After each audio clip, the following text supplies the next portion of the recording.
കസിൻസൊക്കെ ആയിട്ട് അടുത്തുള്ള പാടം വരെ പോയാലോ? ആക്ച്വലി ഇതെൻ്റെ കസിൻസ് മാത്രമല്ല കേട്ടോ, കസിൻ്റെ കുട്ടികളും ഉണ്ട്. ഞങ്ങളങ്ങനെ എൻജോയ് ചെയ്തൊരു സൺഡേയിൽ അടുത്തുള്ള പാടം വരെ പോവാണ്. പിന്നെ പാടെന്നോ കണ്ടെന്നോ എന്തു വേണേലും വിളിക്കാം. അത് ഓരോരുത്തരുടെ നാടിനൊത്തിച്ച് നമുക്ക് വിളിക്കാം. എന്നായാലും ഈ യാത്രയ്ക്കൊരു പ്രത്യേക ഫീലായിരുന്നു. പ്രത്യേകിച്ച് കുട്ടികളുണ്ടല്ലോ കൂടെ. ഞങ്ങൾ നല്ലോണം എൻജോയ് ചെയ്തു. ഇഷ്ടംപോലെ മഞ്ഞ കളറുള്ള പൂക്കളുണ്ടായിരുന്നു. ഇതിനൊരു പ്രത്യേക ഭംഗിയാണ്. പ്രത്യേകിച്ച് ഇതിങ്ങനെ ഒരുമിച്ച് നിൽക്കുന്ന കാണാൻ എന്തോ ഒരു പ്രത്യേക ഭംഗിയുണ്ട്. അതുപോലെ നെല്ലും വിളഞ്ഞ് നിൽപ്പുണ്ട് കേട്ടോ. പക്ഷെ അത് അത്ര ഭംഗിയിലല്ല നിൽക്കുന്നത്.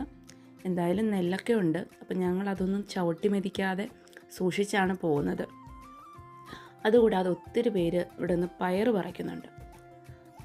പയറ് പറിക്കാനാണെങ്കിൽ കുട്ടികളും അവരുടെ വീട്ടിലെ മുതിർന്നവരും ഒക്കെയുണ്ട്. പിന്നെ അതുപോലെ തന്നെ ചെറിയ ചാലുകളുണ്ട്. അത് കാണാനും പ്രത്യേക ഭംഗിയാണ്. പക്ഷെ വേനൽക്കാലം ആയതുകൊണ്ട് ഒരുപാട് വെള്ളമില്ല. പിന്നെ കുറച്ച് പശുക്കളുണ്ട്. അതുപോലെ ഒരുപാട് കൊക്കുകളെ കാണാം. എന്നായാലും നല്ല രസമായിരുന്നു ഈ ട്രിപ്പ്. അതിനിടയിൽ ചിലർക്ക് ഫോട്ടോ വേണമെന്ന് പറഞ്ഞു. അതിനൊപ്പിച്ച് ഫോട്ടോ എടുത്തു കൊടുത്തു. സമയം പോയതേ അറിഞ്ഞില്ല. നേരം സന്ധ്യയോടടുത്തു തുടങ്ങി. ഇനി നമുക്ക് അടുത്ത വീഡിയോയിൽ കാണാം. അതുവരേക്കും ബൈ.